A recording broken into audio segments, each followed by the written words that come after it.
Después de este receso de la Semana Santa, continuamos con el artículo 6 del Credo, en el numeral 659 del Catecismo de la Iglesia Católica.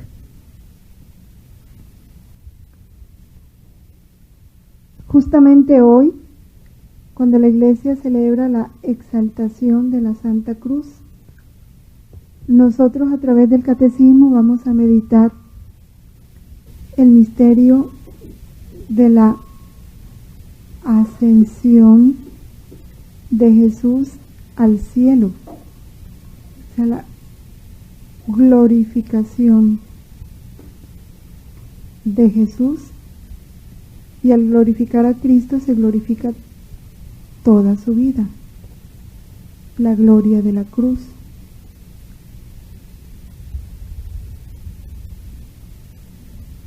Después de que Jesús fue elevado al cielo, se sentó a la diestra de Dios.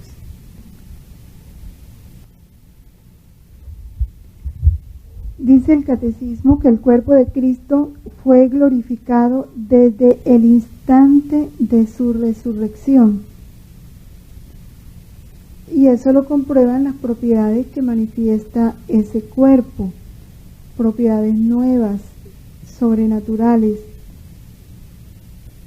que son características de un cuerpo glorificado. El que no ocupa espacio, por eso él puede traspasar las paredes, entrar cuando las puertas están cerradas, desaparecer en un instante. Todo lo que Jesús hizo, ¿no?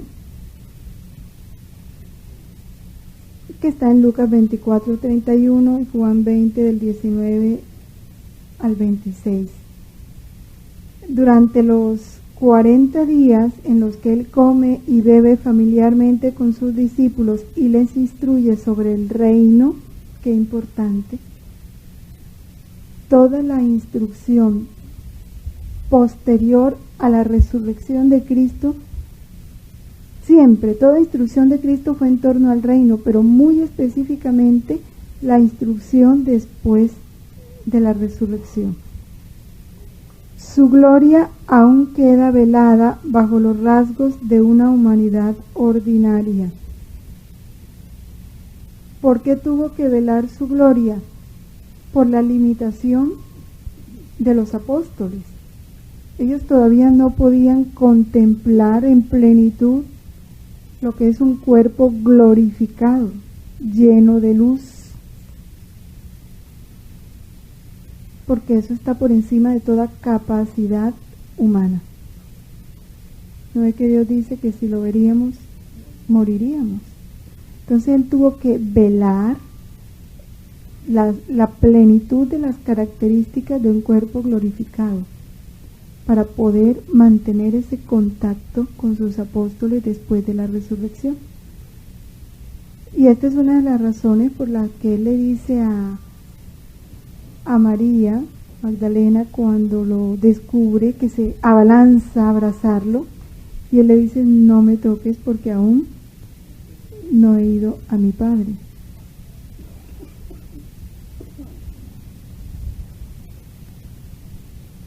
La última aparición de Jesús termina con la entrada irreversible de su humanidad en la gloria divina simbolizada por la nube. Miren que aquí hay algo importante. Termina con la entrada irreversible de su humanidad en la gloria divina.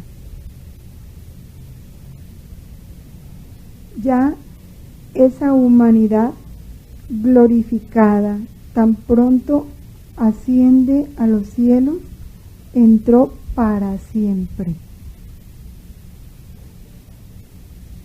Esa glorificación de Jesús, lo que quiere decir que ya esa humanidad ordinaria, como se presentó, no se volverá a dar. Siempre el misterio de la encarnación se dio y quedó en acto, pero en el tiempo ya no se vuelve a dar como se dio. Ya la otra encarnación es la que ya nosotros sabemos, ¿no? La del reino de los cielos, la que se da en cada uno de nosotros, pero eso lo vamos a ver posteriormente.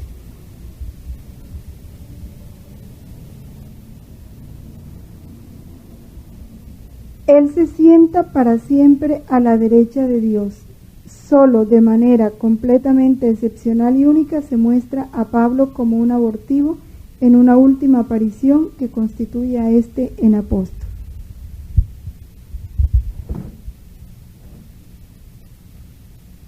En el volumen 16, en el capítulo 56, que se nos habla de ese momento de la ascensión,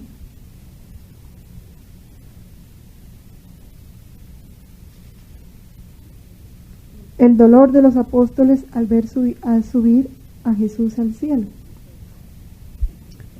En uno de los volúmenes Jesús le dice, es que no recuerdo exactamente y no tuve tiempo de precisar en qué capítulo y en qué volumen está, si de pronto Enrique lo recuerda me dice. Él explica cuando el alma sufre el dolor de la privación. El alma sufre el dolor de la privación cuando ha sabido vivir en esa unión de amor con Dios. Cuando ya Dios es para el alma su única compañía, su único amor, su único entretenimiento. Entonces el alma está en capacidad de sufrir el dolor de la privación. Mientras el alma esté entretenida con otras cosas y Jesús sea un amor más entre tantos amores, los hijos, el esposo, los bienes materiales, los anhelos de cualquier tipo a nivel personal, uno mismo, el yo, y Jesús. En medio de todo eso, jamás el alma podrá sentir el dolor de la privación. ¿Por qué los apóstoles pudieron sentir el dolor de la privación el día de la ascensión? Porque después de la crucifixión, por intercesión de la Santísima Virgen, ellos alcanzaron a sentir el dolor, primero el dolor de haber abandonado a su maestro. Llegan arrepentidos donde ella, y ella se encarga de avivar en sus corazones ese amor a Jesús, y Jesús con sus continuas apariciones va enardeciendo ese amor y lo va confirmando en la verdad de su resurrección. Acuérdense cuando la tristeza de los de Maús, cuando se les aparece a los otros, cómo Jesús los va sacando de esa incredulidad, de esa debilidad en la fe, los va fortaleciendo. Y cuando ya Jesús es para ellos lo único, entonces se les va y ahí empiezan a sentir el dolor de su ausencia. Estaba pensando en el día en que mi dulce Jesús se fue al cielo en su gloriosa ascensión y en el dolor de los apóstoles al quedar privados de tanto bien. Y mi dulce Jesús, moviéndose en mi interior, me ha dicho: hija mía, el dolor más grande de los apóstoles en toda su vida fue el quedar privados de su maestro. En toda su vida. Lo que quiere decir que cuando los encarcelaron, cuando los calumniaron, no fue para ellos un dolor. Al verme subir al cielo, su corazón se destrozaba en el dolor de mi privación. Es que son calificativos fuertes. Y los describe Jesús, no los está describiendo ni siquiera Luisa, para decir que por su estilo poético o un poco con esa capacidad de ponderar las cosas, No, es Jesús el que dice que su corazón se destrozaba en el dolor de mi privación. Y mucho más agudo y penetrante fue este dolor, porque no era un dolor humano, una cosa material lo que perdían, sino un dolor divino. Era a Dios a quien perdían. Y si bien yo tenía mi humanidad, pero como resucité, estaba ya espiritualizada y glorificada, y por lo tanto todo el dolor fue en sus almas.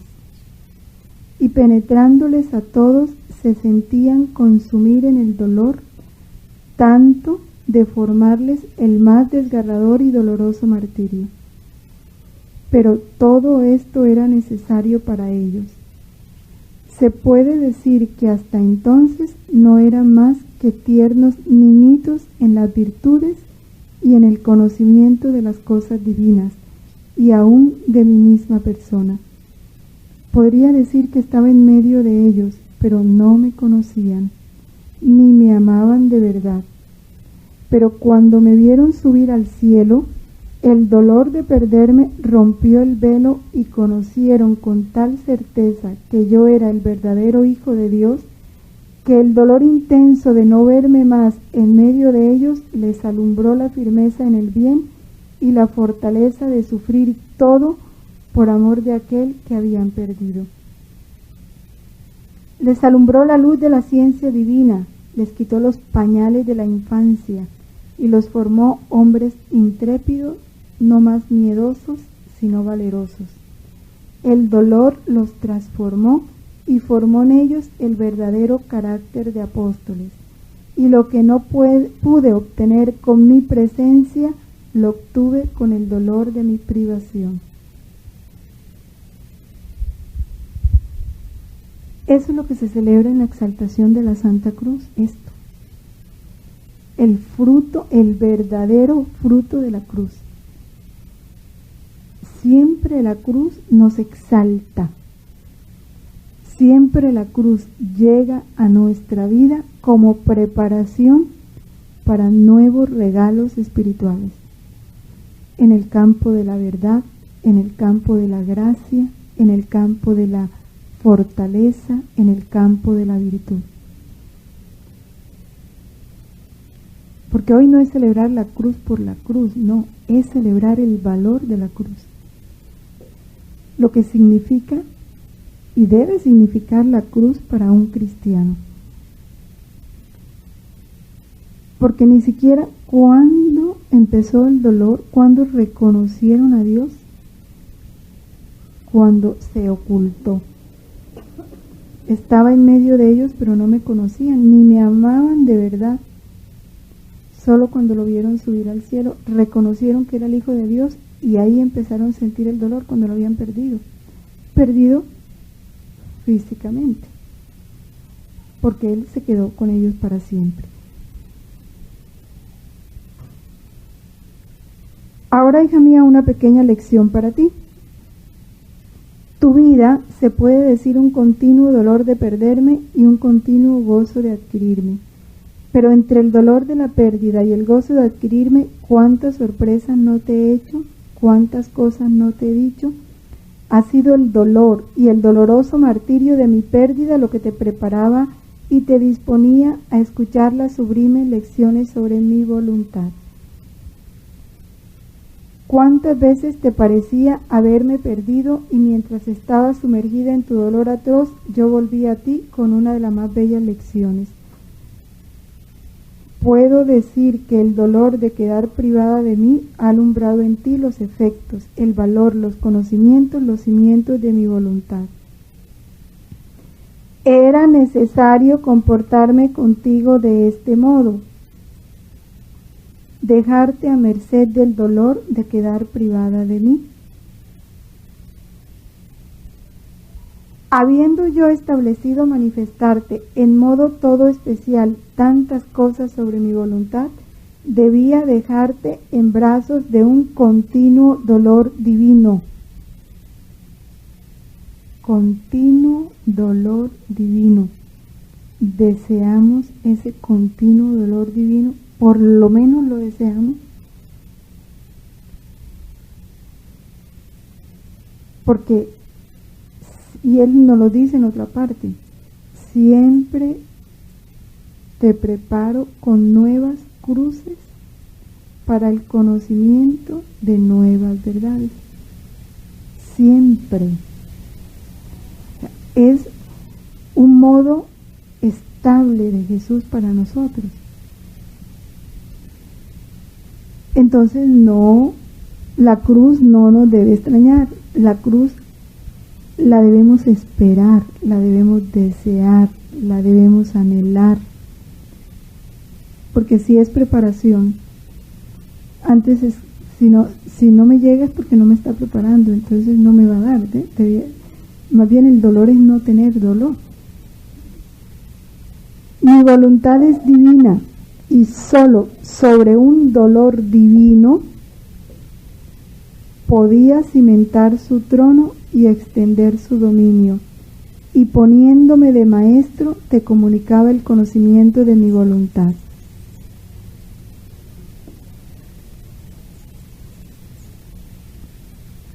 Si tú no me hubieras visto tantas veces, no me habrías conocido ni amado tanto, porque cada visita lleva un conocimiento más de mí y un nuevo amor. Y por cuanto el alma más me conoce y me ama, tanto más el dolor se duplica. Quiero que a mi voluntad no le falte el noble cortejo del dolor, que constituye al alma firme y fuerte, tanto de poder mi voluntad formar en ella mi estable morada y darle lecciones nuevas y continuas sobre mi voluntad.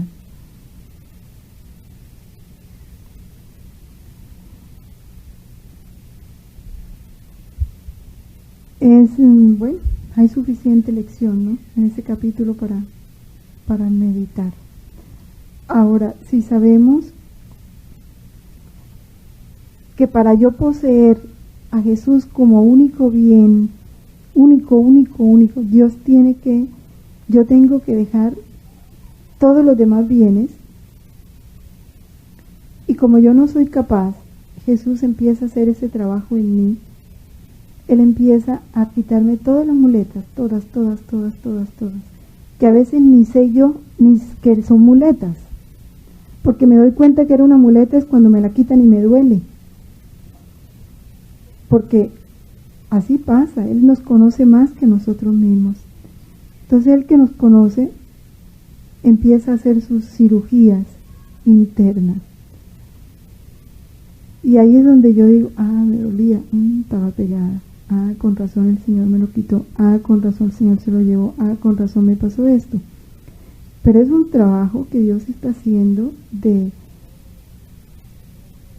enriquecimiento, porque me está quitando todo lo que es escoria, todo lo que no vale, para dejarme un único tesoro que es Él. Y cuando ya Él sea el único tesoro, darme este dolor divino, porque el dolor de la privación es un dolor divino. Entonces desaparecen todos los dolores humanos. Ya en el alma solo queda un solo dolor, el dolor de la privación de Dios, que es el dolor divino. Pero para llegar allá hay que dejarse que Dios nos quite todo lo demás. Darle esa libertad, dejarlo hacer.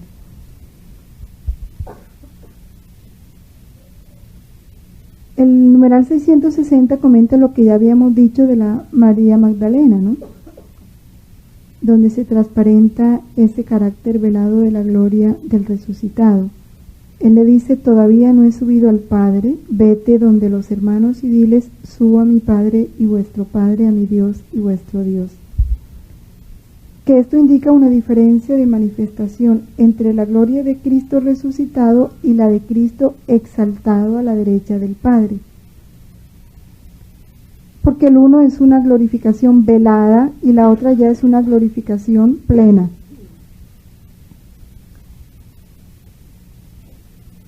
Y la ascensión marca esa transición de una a otra.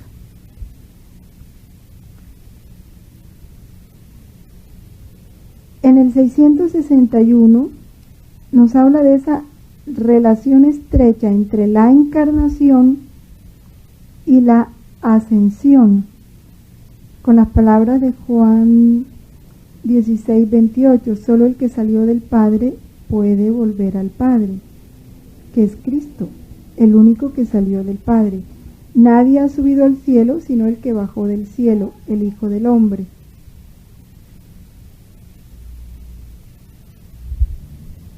Y esta frase es bien importante en la práctica, ¿no? Estas frases deben ser luz, no solo para nosotros, sino para los que están bajo nuestro cargo. Dejada a sus fuerzas naturales, la humanidad no tiene acceso a la casa del Padre, a la vida y a la felicidad de Dios. ¿Qué significa dejada a las fuerzas naturales? El hombre solo jamás puede nada bueno, ni lo más sencillo, jamás. Luego, si algo bueno sale de mí, no es por mi fuerza natural, es por la gracia de Dios que actúa en mí. Porque Dios jamás nos abandona, porque hemos sido llamados a una vida sobrenatural. Y lo que en nosotros sale de bueno es fruto de esa fuerza sobrenatural que es la participación de la vida de Dios en mí. Porque las fuerzas naturales, la humanidad no tiene acceso a la casa del Padre, a la vida y a la felicidad de Dios, la vida de Dios, que es la gracia. Que el mundo entendiera esto, este mundo todo sin Dios. Por eso el fundamento de toda educación en el niño, en el joven, ¿cuál debe ser según esto? Que viva unido a Dios.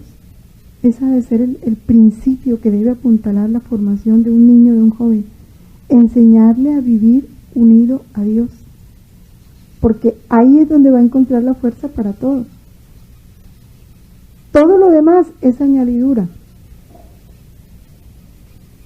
Aún para escoger su profesión, que no lo haga solo. Porque, ¿y si esa profesión lo lleva al infierno? Por la ambición, por el poder, uno no sabe. Enseñarle a vivir las cosas así. Solo Cristo ha podido abrir este acceso al hombre.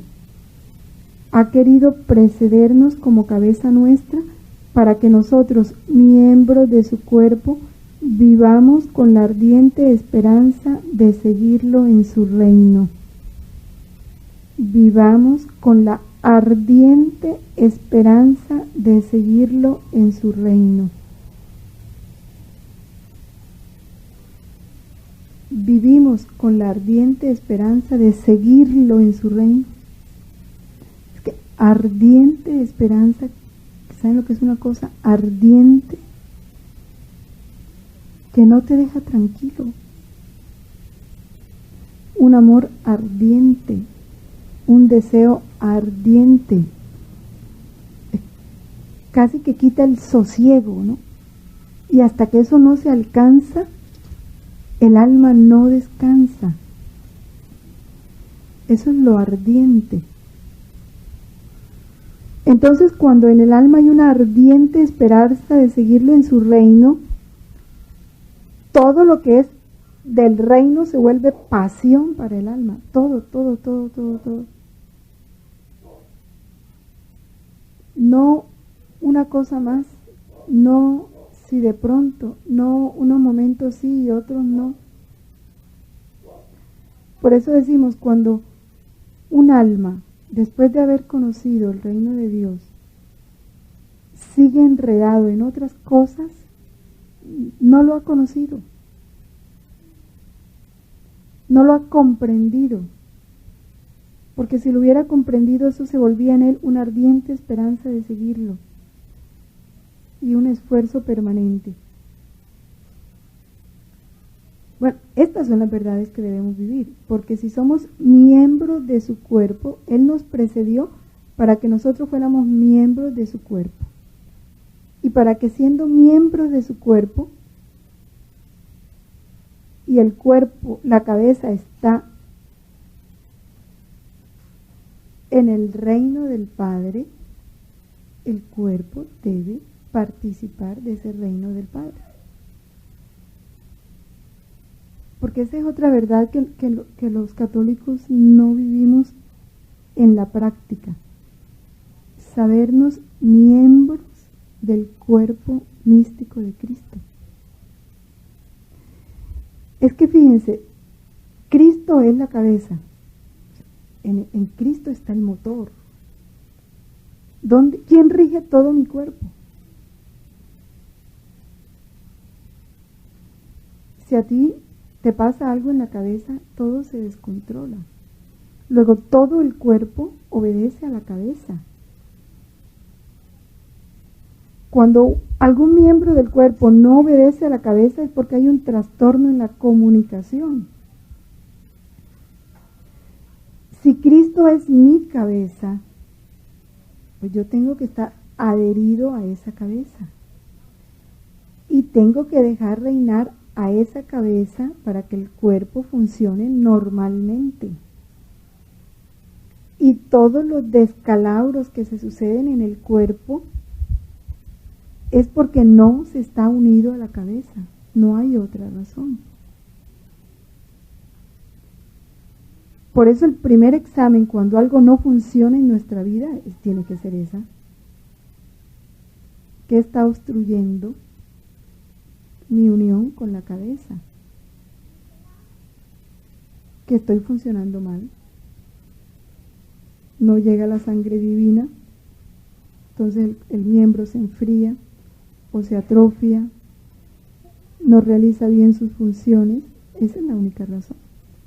Falta de unión con la cabeza. Por eso él dice que debemos vivir en una íntima comunión de vida y de amor con él. Esa es la razón.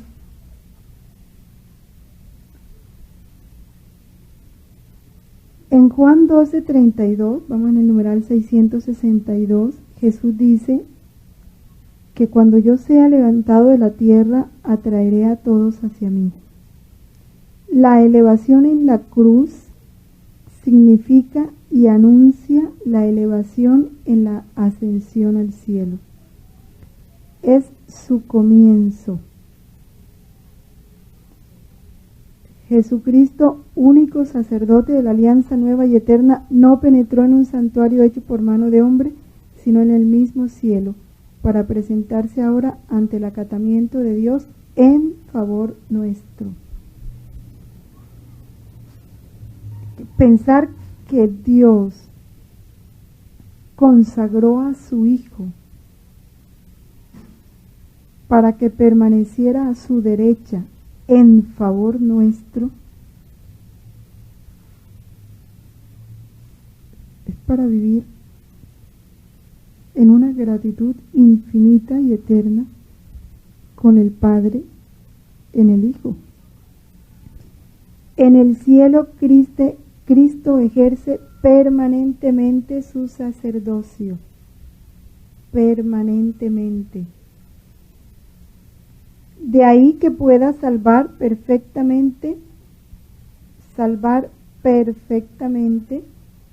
a los que por él se llegan a Dios, ya que está siempre vivo para interceder en su favor. ¿Cuál es la salvación perfecta? Ser transformados en él. Y esa salvación perfecta o se da aquí o se da en el purgatorio. Como sumo sacerdote de los bienes futuros, es el centro y el oficiante principal de la liturgia que honra al Padre en los cielos. No olvidemos que la liturgia que celebramos aquí es como una prolongación y una participación de la liturgia eterna que Cristo realiza en el cielo. Él es el principal oficiante, con todos los ángeles y los santos le dan eternamente una gloria infinita al Padre, una acción de gracias, una alabanza. Lo que celebramos en la Eucaristía es un reflejo de todo lo que Cristo hace permanentemente en el cielo. Él nos quiso hacer partícipes de esa liturgia celestial y por eso prolongó su sacrificio eucarístico aquí en la tierra. Por eso en cada Eucaristía se unen las tres iglesias en ese único sacrificio de Cristo. Nosotros participamos de esta liturgia celestial cuando de corazón nos centramos a vivir la Eucaristía. Ahí nos estamos metiendo en Cristo, único y eterno sacerdote, y ofreciéndonos con Cristo para la gloria del Padre, para la alabanza del Padre. Y eso beneficia al mundo entero, porque en Él se congrega todo. Cristo desde entonces está sentado a la derecha del Padre. Por derecha del Padre entendemos la gloria y el honor de la divinidad, porque Dios no tiene manos, ni ocupa espacio. Entonces en Él no hay ni derecha ni izquierda, ni adelante ni atrás. Son formas de expresar, ¿sí? Esa derecha es esa gloria y ese honor de la divinidad. La gloria que Él como Hijo, segunda persona de la Santísima Trinidad, posee. Donde el que existía como Hijo de Dios antes de todos los siglos, como Dios y consustancial al Padre, está sentado corporalmente después de que se encarnó y que su carne fue glorificada. Es otra verdad de fe. La humanidad glorificada de Cristo está en el seno de la Trinidad. Jesús está en el seno de la Trinidad como hombre Dios. Su humanidad glorificada. Por eso dice, subió en cuerpo y alma al cielo. ¿Cómo? Misterio. Ay, sí, entonces el cuerpo glorificado no ocupa espacio. Allá nos lo gozaremos cuando lleguemos a la eternidad, de la belleza de todos estos misterios, pero es una realidad. Sentarse a la derecha del Padre significa la inauguración del reino del Mesías. Se inaugura el reino del Mesías, cumpliéndose la visión del profeta Daniel respecto del Hijo del Hombre. A él se le dio el imperio, el honor y el reino, y todos los pueblos, naciones y lenguas le sirvieron. Su imperio es un imperio eterno, que nunca pasará, y su reino no será destruido jamás. Y a partir de este momento los apóstoles se convirtieron en los testigos del reino que no tendrá fin. Testigos. Ser testigo del reino es testimoniar de que Jesús reina, de que Jesús es el Rey. Tengo que decirlo con mi vida. Y los apóstoles lo dijeron con su vida. Lo dejaron todo.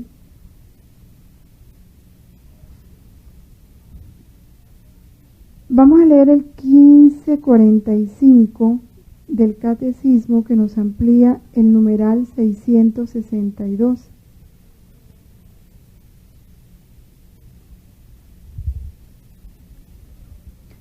Está hablando de esta liturgia 1545. Dice, el sacrificio redentor de Cristo es único, realizado una vez por todas. Por esto se hace presente en el sacrificio eucarístico de la Iglesia. No es que en el cielo uno es el sacrificio y aquí en la misa otro es el sacrificio. Es un sacrificio único. Por eso todo sacrificio que la criatura hace o vive, si no está unido al sacrificio de Cristo, no tiene ante el Padre el valor de sacrificio. Lo mismo acontece con el único sacerdocio de Cristo. Se hace presente por el sacerdocio ministerial sin que con ello se quebrante la unicidad del sacerdocio de Cristo. Y por eso solo Cristo es el verdadero sacerdote, los demás son ministros suyos. Y yo vivo esta verdad cuando no veo al sacerdote, cuando veo a Cristo en todo sacerdote.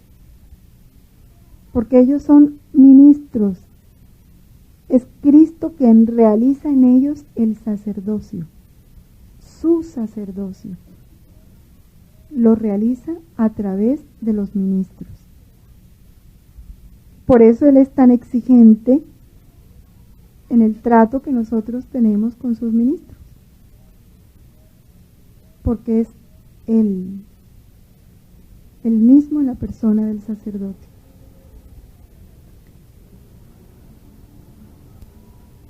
Esta mediación de Cristo, en el volumen 10, el 8 de febrero de 1911,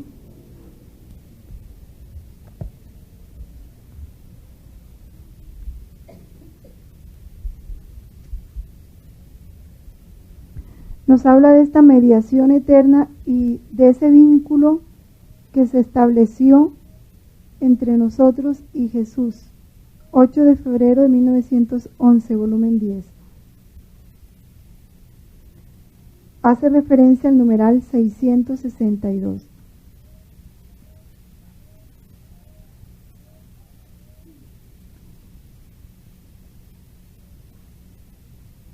Bueno, Luisa está viviendo esa experiencia de amor tan grande que ya no resiste. Y Jesús le dice, el amor soy yo. Y si tú sientes el amor, es cierto que estoy contigo. Luisa, tú eres mi paraíso en la tierra y tu amor me hace feliz.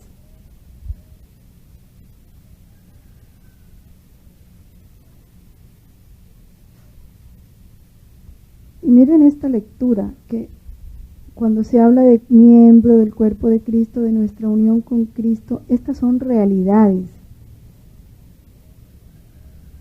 Y qué importa que ya la hayamos leído, pero en la medida en que uno la va penetrando y la va recordando, puede dar respuesta a esto que Jesús nos pide y nos da. Escúchame bien, hija mía, y comprenderás lo que yo te digo. No hay cosa creada que no tenga vida de mi amor. Todas las criaturas son como otras tantas cuerdas que proceden de mi corazón y que tienen vida necesariamente de mí. Aquí estamos, no sé cuántas cuerdas, bueno, pongamos que unas 25. Todo lo que hacen repercute en mi corazón, aun cuando sea un movimiento. Por consiguiente, si obran mal, si no me aman, me dan continua molestia. Esa cuerda produce en mi corazón sonidos de disgustos, de amarguras, de pecados, y hay sonidos lúgubres que me hacen infeliz de parte de aquella cuerda o vida que produce de mí. En cambio, si me ama, está toda ella pronta a contentarme. Aquella cuerda me da íntimo y continuo goce y forma sonidos alegres y dulces que armonizan con mi misma vida. Y de parte de aquella cuerda, yo vuelvo a oír esos sonidos, tanto que me vuelvo feliz y gozo y por su causa constituyo en ella mi paraíso. Si comprendes bien todo esto, ya no dirás que me burlo de ti.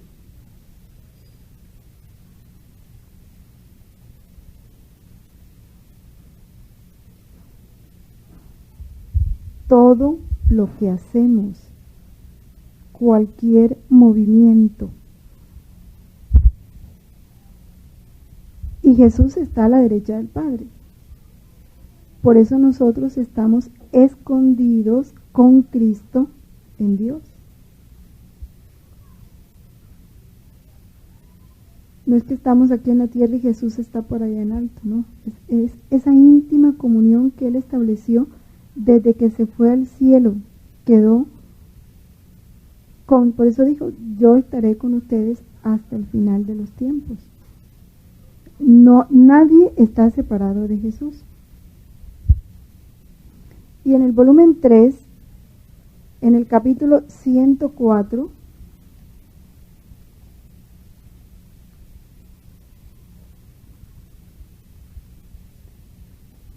del 1 de agosto de 1900,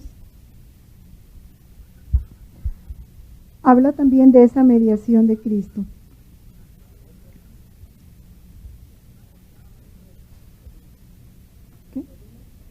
Volumen 3, capítulo 104. Hija mía, delante de mi majestad y pureza no hay quien pueda estar enfrente. Más aún, todos están forzados a verse aterrados y heridos por el fulgor de mi santidad. El hombre querría casi huir de mí, porque es tal y tanta su miseria, que no tiene el valor de sostenerse delante de Dios. Y he aquí que haciendo uso de mi misericordia asumí la humanidad, la cual, atenuando los rayos de la divinidad, es el expediente para infundir confianza y valor al hombre para acercarse a mí. El hombre, poniéndose frente a mi humanidad, que expande rayos atenuados de la divinidad, tiene el beneficio de poder purificarse, santificarse y aún divinizarse en mi misma humanidad deificada. La Eucaristía. Por eso se veló, para que pudiéramos acercarnos con confianza a Él y recibir de Él esos rayos atenuados de su divinidad. Si no, no hubiéramos podido. Y aún más, nos deja que lo comamos. Por eso tú permaneces siempre de frente a mi humanidad, teniéndola como espejo en el que limpies todas tus manchas. No solo esto, sino como espejo en el cual, contemplándote, obtengas la belleza y poco a poco vayas adornándote a semejanza de mí mismo, porque es propiedad del espejo hacer aparecer dentro de sí la imagen similar a la de quien se contempla en él. Así es el espejo material, mucho más lo es el divino, porque mi humanidad sirve al hombre como espejo para contemplar mi divinidad. Por eso todos los bienes se derivan para el hombre de mi humanidad, todos los bienes. Lo que quiere decir que lo que no tenga como origen a Jesús no es bien. Será un falso bien, un aparente bien, pero no es un bien. Del 665 al 667, el resumen de lo que ya explicamos. Vamos entonces a iniciar con el 668. Vamos a tener unos minutos de receso para luego continuar y así tomar el artículo 7, desde allí de venir a juzgar a los vivos y a los muertos.